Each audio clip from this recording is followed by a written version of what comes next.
Here's a dating tip. Don't pick your mate according to their potential. Okay, you are not Joanna Gaines, and this is not Fixer Upper. Oh, but he has potential.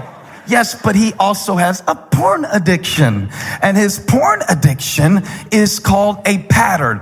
Here's a marriage tip. Don't pick according to potential, pick according to patterns. I'm preaching, Lord Jesus, and they won't say nothing. Did you turn this church into a presbytery overnight?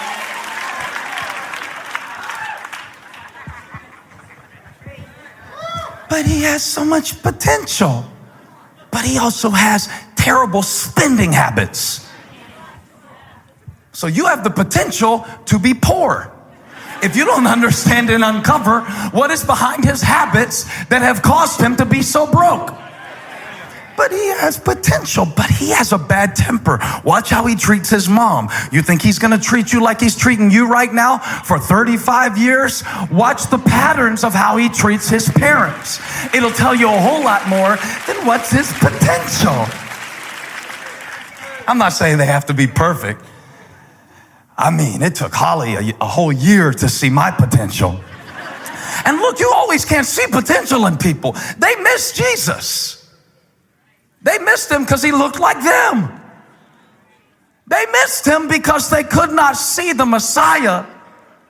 They missed him. They missed his potential. January 1st, 1962, a guitar group walked into a North London recording studio called Decca Studios to audition for 3 executives.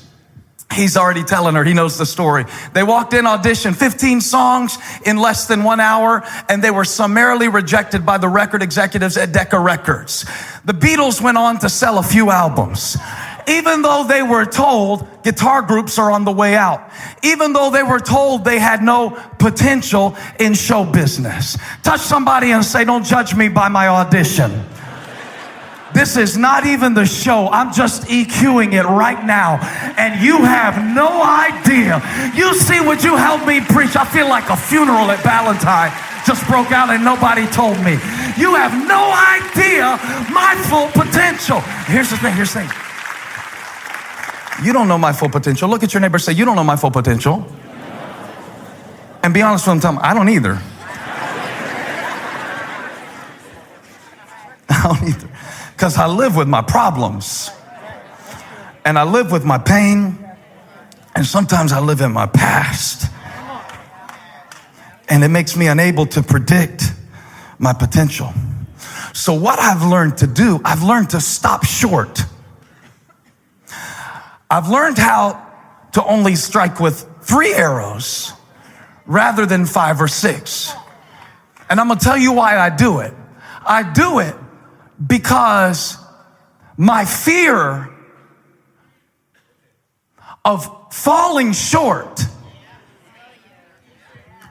my fear of failure. You remember, Greg, when the man with 1 talent buried it and didn't invest it and the master was angry? The assumption would be he didn't invest it because he wasn't smart enough, or maybe because he didn't care enough.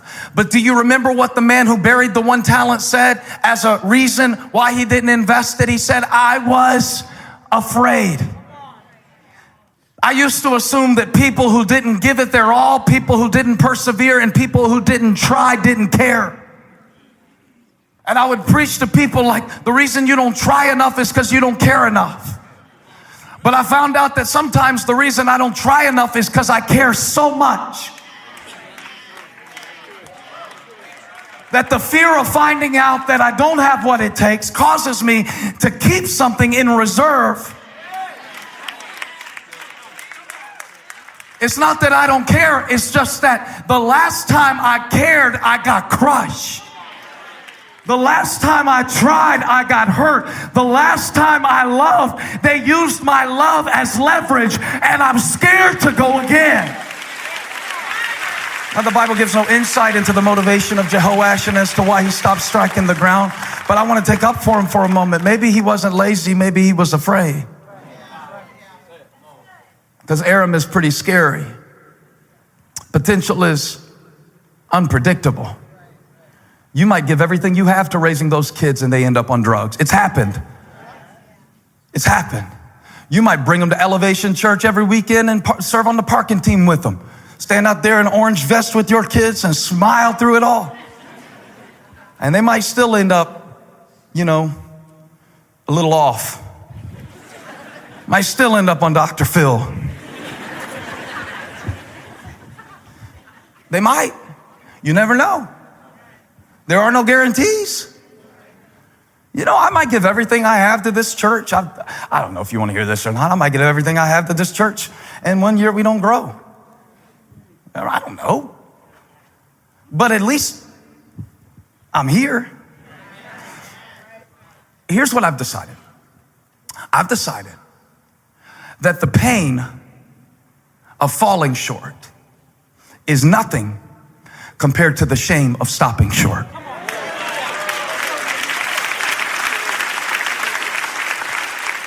So I'd rather go all in, give it all I've got, and find out that wasn't enough than wonder what if. I'd rather strike the ground as many times as I can. I'd rather throw myself at this sermon and 3 people listen to it and the rest of y'all look at me crazy. But I know when I walk off that stage, that was all I had. I left it all with those people. If they weren't listening, it's nothing I could do about it. I preached to the full extent of I'd rather leave it all out there. Because at least I can lay down on my pillow tonight and know, God, that was all I had. If you would have wanted me to be smarter, funnier, more insightful, more motivational, you should have given me different genetics. But here's my gift, Lord. What can you do with it? Here's my 5 loaves. Here's my 2 fish. If you'd have wanted me to have a cooler with more food, you should have told me before we got to the picnic.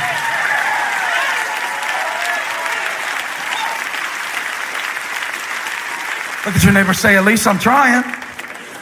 No shame in that. There's no shame in falling short. Not a bit. But stopping short, that's a different thing altogether. I don't want to stop short because that's a long-term pain. Failure hurts for a minute. Regret stays with you for quite a while. Should have, then you would have. That can stay with you for a lifetime. Good news is the window's still open. The good news is if you stop striking, there's nothing to stop you from picking up the next arrow today. That's the good news. How many are grateful for the grace of God? Me too, because I missed some opportunities. And I feel like I'm not living at my full potential, but here's the crazy thing about it. I simultaneously feel, and please, if you feel this way too, just respond, some kind of grunt, some kind of something, just a little, raise it up all the way, just one of these. How many of you have ever sat next to somebody in worship? They do the kind of hand raise thing. Just do that. I feel simultaneously like I'm giving it all I've got, and what more do you want from me? And I'm not doing enough. At the same time. You know why? Potential, point number 2, I'm flying. Potential is limited. I know the poster with the eagle and the sunset, with the eagle carrying a trophy into the sunset over the coffee maker in the break room said that you had unlimited potential, but look at somebody and say, you don't. Potential is limited. Potential is limited. And if you think about it real quick, you can remember several times in your life where you came face to face with the limits of your potential. I remember the moment at Somerville Baptist when I realized on the court in the gym of the Family Life Center, basketball is not my sport. I can still wear J's, but basketball is not my sport. I remember the moment. This is not for me. I don't understand this game. It does not make sense to me. It does not compute. I play baseball. I remember the moment when I realized that construction, or really anything with my hands, was not my gift. And it kind of hurt my feelings because people say talk is cheap. And what I do well is talk. So what does that make me? I have potential. Isn't even just the sound of that, don't you get tired of hearing that? Oh, you have potential. One of the first times I preached, George Halterwanger got up and closed after I preached, and he said, boy, Stephen sure has potential. And I felt good about it, and Jamie told me afterwards, Chris, he said, you know that wasn't a compliment, right? I said, he said I had potential. He said, yeah, that's right. Potential means it hasn't yet been matured into purpose yet. He said, you said crap 3 times while you spoke, and you were speaking in a Baptist church of the average age was 67 on a Sunday night. But I have potential. I got my own church. I can say whatever I want up here. Oh, you rebels.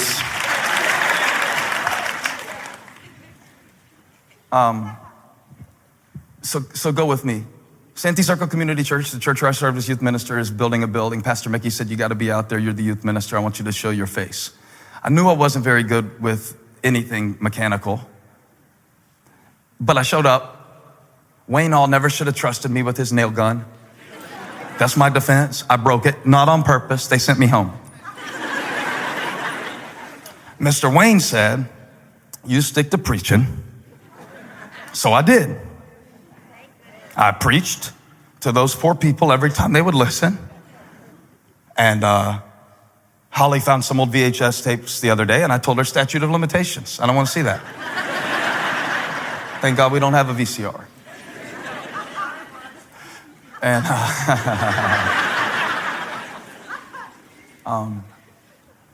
it's frustrating because when people say you have potential, it doesn't feel like a compliment after a while.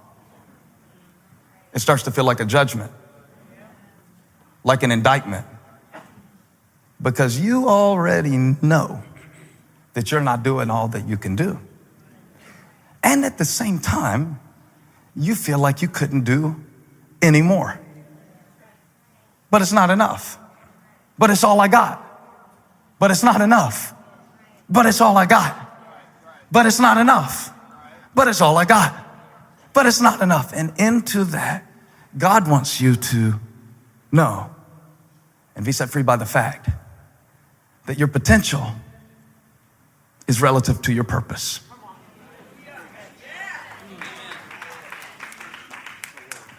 Maybe you've been tormenting yourself over potential that you haven't reached because you are judging yourself against a purpose that isn't yours. For example, this microphone is a top quality Sennheiser microphone. It is about the best wireless microphone that you can buy. It even has a special capsule on it. So when I feel the anointing of Drake coming upon me and grab it up here, it still sounds relatively decent. It is an expensive microphone. It is a pristine microphone. But this microphone cannot build a house. It wasn't made to. To discard the microphone because it cannot fill a purpose that it was not created for would be to miss the potential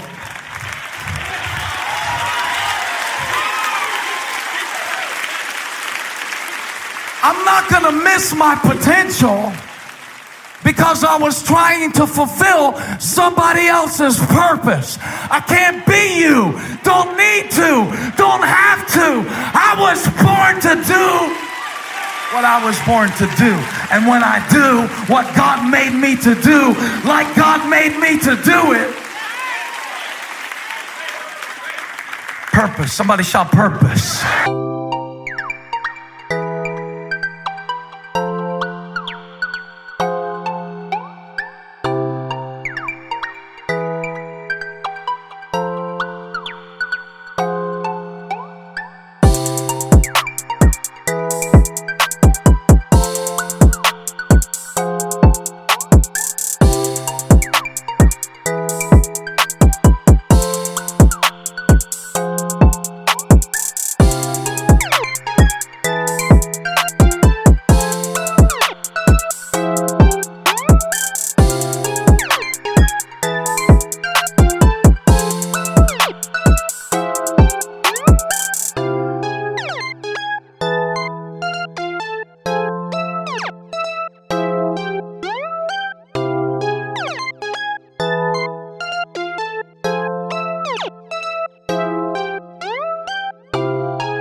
potential is designed and custom fit for purpose.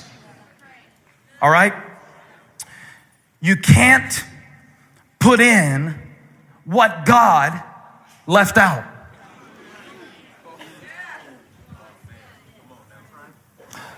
That's true. I read that from an author named Douglas Wilson. He wrote a book about writing. He said, it's true that you can't put in what God left out. He said, but it is also true. Jonathan, when you preach, always remember, the truth is in the tension. The reason some sermons feel kind of trite and they don't hit deep is because we resist the tension that would release the truth. So when we just say God is good, it sounds good, but it's kind of like cotton candy. A little sugar high, doesn't carry me till Tuesday. When you say God is good, life is hard, but God is good. Now there's a tension. God is good when life is hard. The harder life gets, the better God looks, because your soul longs for something that is not of this world. The truth is in the tension. And here's the tension. Here's the tension. You can't put in what God left out, but it is also true that most of us have far more to work with